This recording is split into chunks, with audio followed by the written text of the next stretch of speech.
Ang araw mga kapihika, nandito kami ngayon sa Bitbit River sa Norsagaray para ipagdiwang ang anniversary, wedding anniversary ng aking kapatid. Kaya yan, maganda rito. It's a very sunny day pero mukhang makulimlim. Tingnan natin kung ulan. Okay, so mag-picnic kami rito, may dala kami mga baon at tingnan natin kung saan tayo makakarating. Tara! Almost 35 years na ako nakatira sa Bulacan pero hindi ko akalain na meron palang ganitong lugar dito sa may Norsagaray na parang bundok-bundok. Hindi mo akalaing nasa Bulacan ka pero napakaganda talaga ng tanawin. Feeling mo tuloy nasa may bandang Olongapo ka or Mindanao or Bisaya. Basta ganun yun. Nandito kami ngayon sa Enchanted Bridge dito sa Norsagaray. Yan, napakaganda nga tuloy na to, haba, at tingnan naman ang taas niya. So Enchanted River, di ko lang kung kaano-ano siya ng Enchanted Kingdom. Ikaw pa, picture kami rito. Minsan na kami punta rito kaya samantalay na natin. Tara!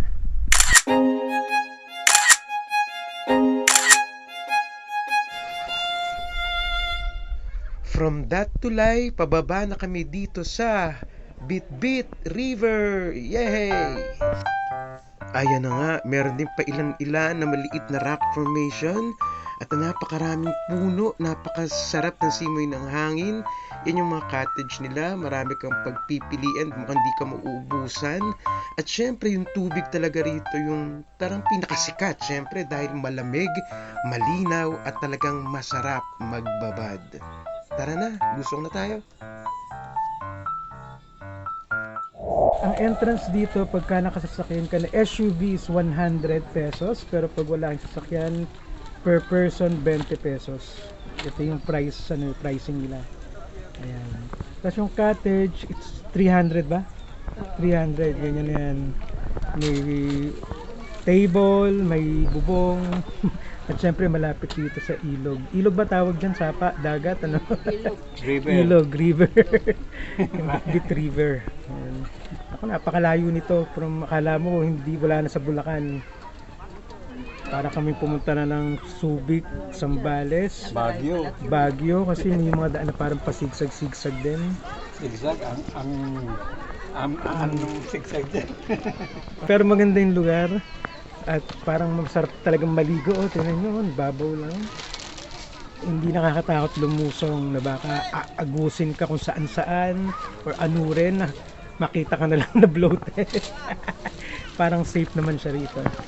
Yan. Pero syempre ingat-ingat pa rin, di dapat eengot-engot.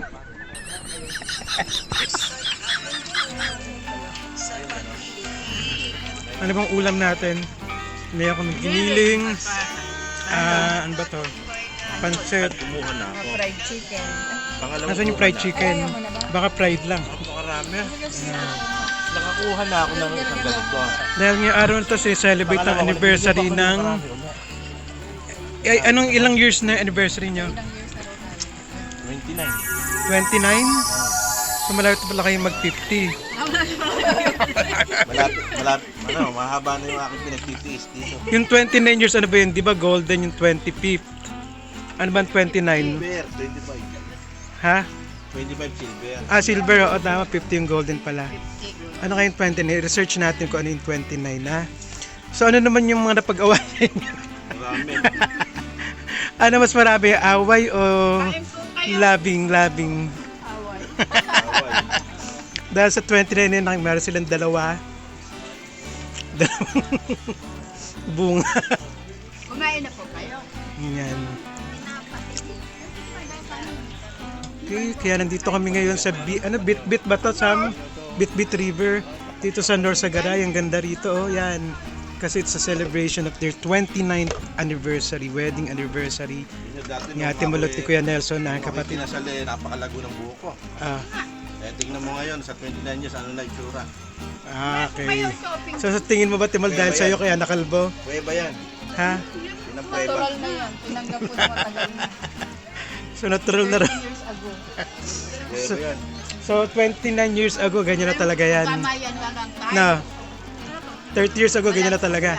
Hindi May picture ako na malagod. Sige, pakita natin yung picture dati. Yan, no. Tsaka yung picture nila ngayon. Malago pa nga yung buhok. So, sa tingin nyo ba lahat na magta 29 years puro ganyan? Nakakalbo. Nasa lahi yun. Anong mapapayo nyo naman sa mga bago-bago pa lang nag-aasawa? Away na kayo sa umpisa pa lang. Okay lang na may away, basta may bate. Boyfriend pa lang mag-away. Away na para pag mag-asawa, hindi na kayo magkakawa. Yun. So, sigurado bang wala nang away yun pagka nag-away na ng younger years? Oo, naubos na. Ay, mas kilala mo na. Paano mag-alis? Okay, so yan. Pagsisisi ba 29 years, ano? Hindi naman. Anong, May mga moment din na siyempre may happy-happy. ano yung mga happy? Marami. Pero ano ka, thankful ka naman. Oo, sa 29 years nga, hindi nga ako iniwala yan. May mga instances ba na dapat Dapat oo, iniwala yan. iniwan? Ay ko naman wala masasabi mo, dapat worth it ba na hindi ka umiwan? Worth it siguro. Kawawan may mga bata. Ayan, ako para namang madugo yung pinagdaanan niyo. Gaano ba ka, ano yan, gaano ba ka tragic yung past 29 years nyo? Sabi mo tragic tragic. As in, meron bang ano, may kutsilyo na, may mga Hindi naman. itak. Ano tayo rito? SPG tayo rito. Baka ba MTRCB tayo? So, talaga naman doon dumarating talaga yung sa ganun, di ba? Yung minsan di nagkakaintindihan, pero at the end of the day, dapat pinag-uusapan. Survive na lang tayo dahil meron tayong Diyos eh. Kung wala, Mhm. talagang ano na yun. Wala na. Na yun, oo. Gusto mo daw bang maranasan yun? Yung ano, nararanasan ko naman yung kahit ngayon. 21 years. May kasama, hindi yung Naku, RG, porkit yung pa nakakasama siya. Buti na lang, ano, medyo mahaba-haba na pasensya nun. Na? Ayan na, it's uwian time. Napagod ang bawat sayan. Kay Nelson, napagod ka ba? Kaliligo. Inulan kami, kaya uuwi na rin. Pero mukhang nag-enjoy naman yung nag-celebrate ng anniversary. Kaya yun, napakaganda ng lugar. Kaya kung gusto nyo pumunta rito, makikita nyo naman sa Waze, Bit-Bit River dito sa Norsagaray. Okay? So yun lamang. Thanks so much for watching. Enjoy the rest of the day and God bless. Bye-bye. Shalom.